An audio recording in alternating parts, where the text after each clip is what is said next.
जब भी salary slip हाथ में आती है तो एक सवाल मन में जरूर आता होगा कि भाई ग्रॉस सैलरी तो इतनी थी पर इनहैंड सैलरी इतनी कम क्यों है। तो आज हम इन्हीं कटौतियों के पीछे जो फायदे छिपे हैं उन्हें समझेंगे। ये फायदे आपके आज और आने वाले कल दोनों को सुरक्षित बनाते हैं। हाँ, और ये सवाल हर नौकरी करने वाले के मन में आता ही आता है। महीने भर की मेहनत के बाद जब हम स्लिप देखते हैं तो लगता है कि अरे, ये सारा पैसा गया तो गया कहाँ? तो मजे की बात यह है कि ये पैसा कहीं जा नहीं रहा, ये इन्वेस्ट हो रहा है। ये जो कटौतियां हैं ना, ये कोई बोझ नहीं बल्कि एक मजबूत फाइनेंशियल सेफ्टी नेट की तरह है। एक ऐसा सुरक्षा कवच जो आज भी काम आएगा और भविष्य में भी। ठीक है, तो चलिए एक एक करके समझते हैं। सबसे पहले बात करते हैं प्रोविडेंट फंड की, जिसे हम सब पीएफ के नाम से जानते हैं। अब इसे ऐसे समझिए, ये आपके रिटायरमेंट के लिए एक गुल्लक है। और सबसे बढ़िया बात, इसमें सिर्फ आप ही नहीं, आपकी कंपनी भी हर महीने पैसे डालती है ना कमाल? सीधा सा फंडा है। जब कोई रिटायर हो तो उसके पास एक अच्छा खासा अमाउंट हो ताकि आगे की जिंदगी में पैसों की चिंता ना हो और वो आराम से गुजर सके। ये एक तरह से लॉन्ग टर्म में पैसा बनाने का एक जबरदस्त टूल है। अब जरा इसके रूल्स को देखिए, काफी इंटरेस्टिंग है। अगर किसी कंपनी में 20 या उससे ज्यादा लोग काम करते हैं तो वहां पीएफ का नियम लागू होता है। और अगर किसी की बेसिक सैलरी और महंगाई भत्ता यानी डीए मिलाकर 15,000 रुपए तक है तो उसका पीएफ कटना कंपलसरी है। और बेस्ट पार्ट ये है कि इसमें आप अकेले नहीं हैं, आपकी कंपनी भी बराबर यानी 12% का योगदान देती है। तो पीएफ तो हो गया आपके फ्यूचर के लिए, लेकिन आज का क्या? आज अगर कोई मेडिकल इमरजेंसी आ गई तो यहीं पर एंट्री होती है ईएसआई की। अगर पीएफ रिटायरमेंट की गुल्लक है तो ईएसआई को आप एक हेल्थ गार्ड समझ लीजिए, जो हमेशा आपकी सुरक्षा के लिए तैयार है।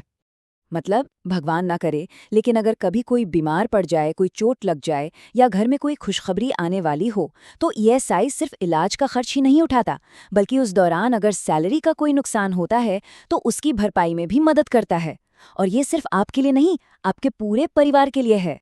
अच्छा, अब इसके जो नियम है ना, वो पीएफ से थोड़े अलग हैं। ध्यान से देखिए, ये उन कंपनियों पर लागू होता है जहां 10 या उससे ज्यादा कर्मचारी हैं।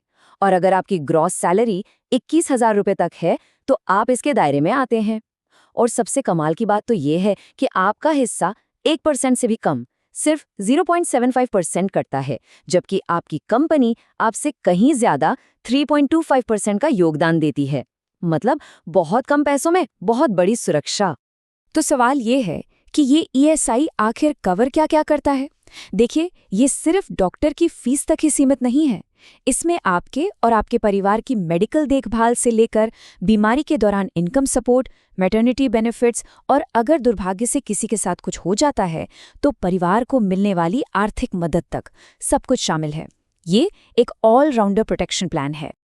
तो अब पिक्चर एकदम क्लियर हो जानी चाहिए। पीएफ मतलब भविष्य की बचत, ईएसआई मतलब आज की हेल्थ की गारंटी। एक है लॉन्ग टर्म इन्वेस्टमेंट और दूसरा है आज का सपोर्ट सिस्टम। चलिए अब बात करते हैं एक ऐसे बेनिफिट की जिसके लिए आपकी जेब से लिटरली 1 रुपया भी नहीं कटता। जी हाँ, ये है ग्रेच्युटी। इसे आप कंपनी की तरफ से आपकी लंबी सर्विस के लिए एक बड़ा सा थैंक यू समझ सकते हैं। और यहाँ पर जो सबसे जरूरी बात याद रखने वाली है वो ये है कि ग्रेच्युटी का पूरा पैसा कंपनी देती है। ये आपकी सैलरी से नहीं कटता, ये आपकी वफादारी और आपकी मेहनत का सीधा सीधा इनाम है। तो आखिर वो मैजिक नंबर क्या है जिसके बाद आप इसके हकदार हो जाते हैं? वो है 5 साल। किसी भी एक कंपनी में लगातार 5 साल की सर्विस पूरी करने पर आप ग्रेच्युटी के हकदार बन जाते हैं। इस नंबर को याद रखना बहुत जरूरी है। लेकिन देखिए, लाइफ हमेशा प्लान के हिसाब से तो नहीं चलती। इसीलिए कानून में एक बहुत ही इम्पॉर्टेंट एक्सेप्शन भी है। अगर किसी कर्मचारी के साथ कोई अनहोनी हो जाती है, जैसे मृत्यु या किसी एक्सीडेंट की वजह से विकलांगता, तो ये 5 साल वाला नियम लागू नहीं होता। उनकी ग्रेच्युटी उनके परिवार को तुरंत मिल जाती है। ये एक बहुत बड़ी राहत और सुरक्षा है। ठीक है, अब सबसे बड़ा सवाल, ये मिलती कितनी है? इसका एक सिंपल सा फॉर्मूला है। आपकी आखिरी सैलरी यानी बेसिक प्लस डीए, उसे 15 से और जितने साल काम किया है उससे गुणा करें और फिर 26 से भाग दे दें। एक और जरूरी बात, कानून के हिसाब से ग्रेच्युटी की अधिकतम सीमा 20 लाख रुपए है। ओके, तो हमने काफी कुछ समझ लिया है, चलिए इन तीनों बड़े फायदों की सबसे ज़रूरी बातों का एक फटाफट रिकैप करते हैं ताकि सारी ज़रूरी बातें दिमाग में एकदम बैठ जाएं। ये टेबल समझ लीजिए आपकी परफेक्ट चीट शीट है।